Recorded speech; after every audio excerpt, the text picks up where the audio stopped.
السلام علیکم ورحمۃ اللہ۔ درس قرآن و حدیث آج کا ٹاپک ہے پاک لوگ۔ اسلام پاکیزگی کا مذہب ہے۔ اس نے ہر شعبے میں پاکیزگی کا حکم دیا ہے۔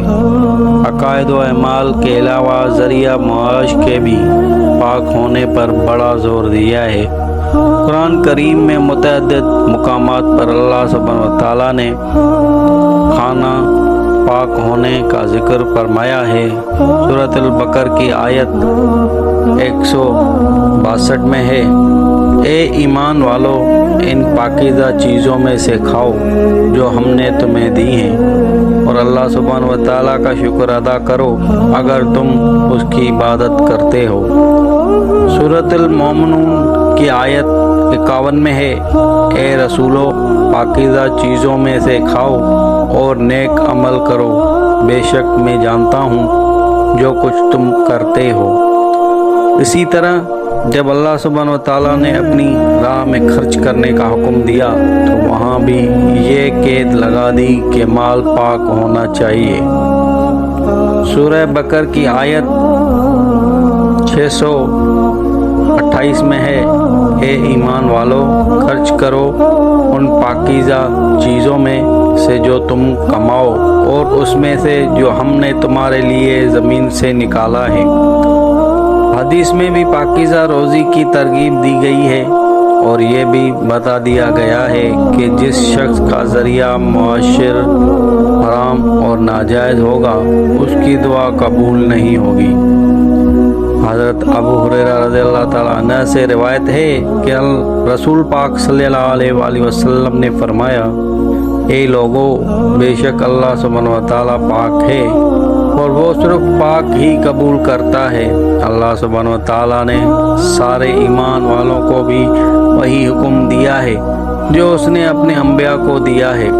فرمان باری ہے، اے رسولو، کھاؤ پاکیزہ چیزوں میں سے اور نیک اعمال کرو، بے شک میں جانتا ہوں جو کچھ تم کرتے ہو۔ اور یہ بھی فرمایا ہے کہ اے ایمان والو، ان پاکیزہ چیزوں میں سے کھاؤ جو ہم نے تمہیں دی ہیں۔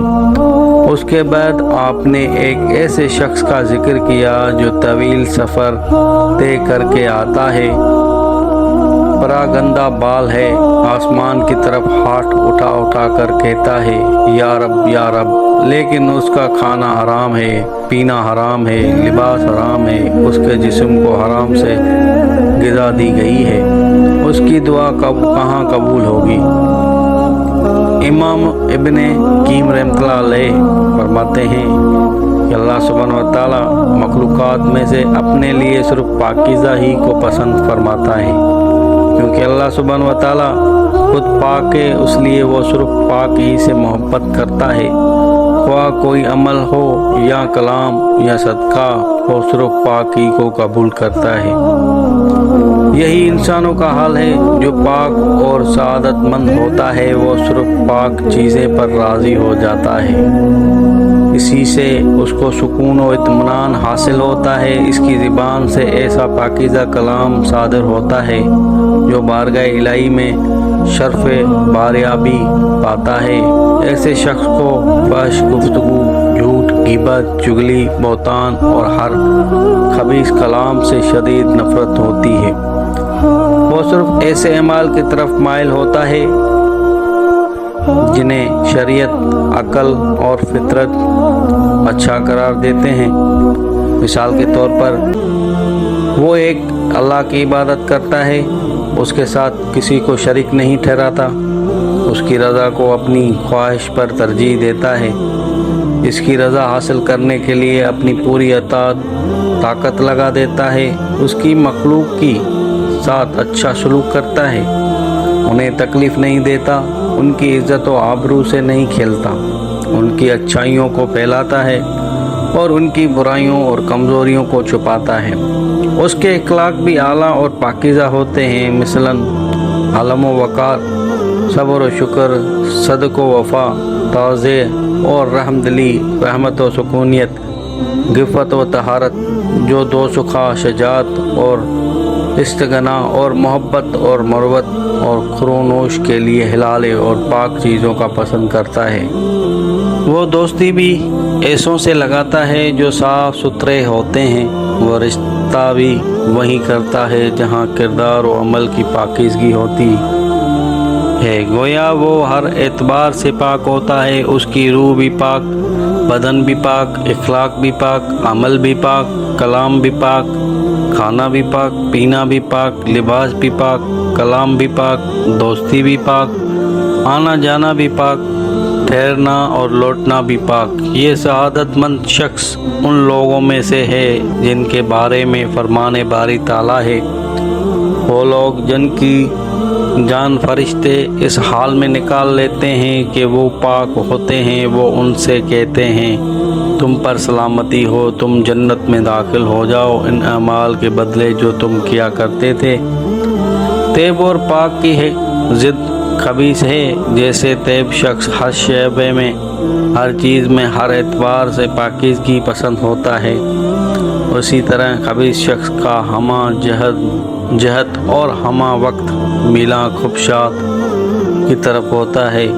دل میں بھی خباثت، زبان پر بھی خباثت اور اعضاء سے بھی خباثت کے جراثیم پائے جاتے ہیں، لیکن وہ سچی توبہ کے ذریعے ان جراثیم کو ختم کرنے اور گناہوں سے اپنے آپ کو پاک کرنے میں کامیاب ہو جاتے ہیں۔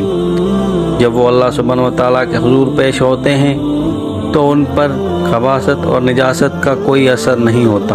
ان کے برعکس جو توبہ نہیں کر سکیں گے اور طہارت اور خباثت دونوں مادوں کے ساتھ آخری عدالت میں پیش ہوں گے، انہیں گندگی سے پاک کرنے کے لیے دوزخ میں ڈالا جائے گا تاکہ وہ جنت میں داخل ہونے کے قابل ہو سکیں، کیونکہ جنت میں کوئی بھی ناپاک شخص داخل نہیں ہو سکے گا۔ دوزخ میں انہیں اتنی ہی دیر رکھا جائے گا جتنی دیر میں ان کا خبثت دور ہونے میں وقت لگے گا۔ چنانکہ مشرک اور کافر کا غسل بھی خبیثت ہوتا ہے اور خباثت اس کے رگ و ریشہ میں رچی بسی ہوتی ہے، اس لیے وہ دوزخ میں رہنے کے باوجود خباثت سے پاک نہیں ہو سکے گا، چنانچہ وہ کبھی بھی جنت میں داخل ہونے کا حقدار نہیں ہوگا۔ جیسے کتے کو اگر سمندر میں ڈال کر کئی بار غسل دے دیا جائے تو بھی وہ پاک نہیں ہو سکتا، اسی طرح مشرک پاک نہیں ہو سکتا، البتہ اگر وہ دنیا میں کفر و شرک سے توبہ کر لیتا تو اس کا پاک ہونا ممکن تھا۔ دین سے دوری کی وجہ سے ہمارے ہاں پاک ناپاک اور حلال حرام کا امتیاز اٹھتا جا رہا ہے۔ دولت کی ہوس نے بہت سو کو اندھا کر دیا ہے، وہ صرف دولت کے طلبگار ہیں، چاہے وہ کسی بھی راستے سے اور کسی بھی طریقے سے آئے۔ ایسے لوگوں کی کمی نہیں جن کا تقویٰ صرف پانی تک محدود ہو کر رہ گیا ہے۔ اگر پانی میں چڑیا گر کر مر جائے تو انہیں اس کی پاکی ناپاکی کی فکر ہوتی ہے، لیکن رزق میں ہاتھی جتنا حرام بھی شامل ہو جائے تو انہیں کوئی پریشانی لاحق نہیں ہوتی۔ اگر یہ نقطہ ملحوظ رہے کہ خبیثت اور ناپاک مال سے کیا گیا نہ تو حج اور عمرہ قبول ہوتا ہے، نہ صدقہ خیرات پر کوئی اجر و ثواب ملتا ہے، نہ مساجد اور مدارس میں چندہ دینے سے پاک وہ ہو سکتا ہے، بلکہ اس کے برعکس اس کے نتائج بڑے خطرناک ہوتے ہیں۔ دعائیں قبول نہیں ہوتی اور اولاد نافرمان ہو جاتی ہے، گھریلو زندگی تلخیوں سے بھر جاتی ہے، سکون اور اطمینان ان کا ہو جاتا ہے۔ اس نقطے کے ملحوظ رکھنے سے ناپاک مال سے بچنا آسان ہو جاتا ہے۔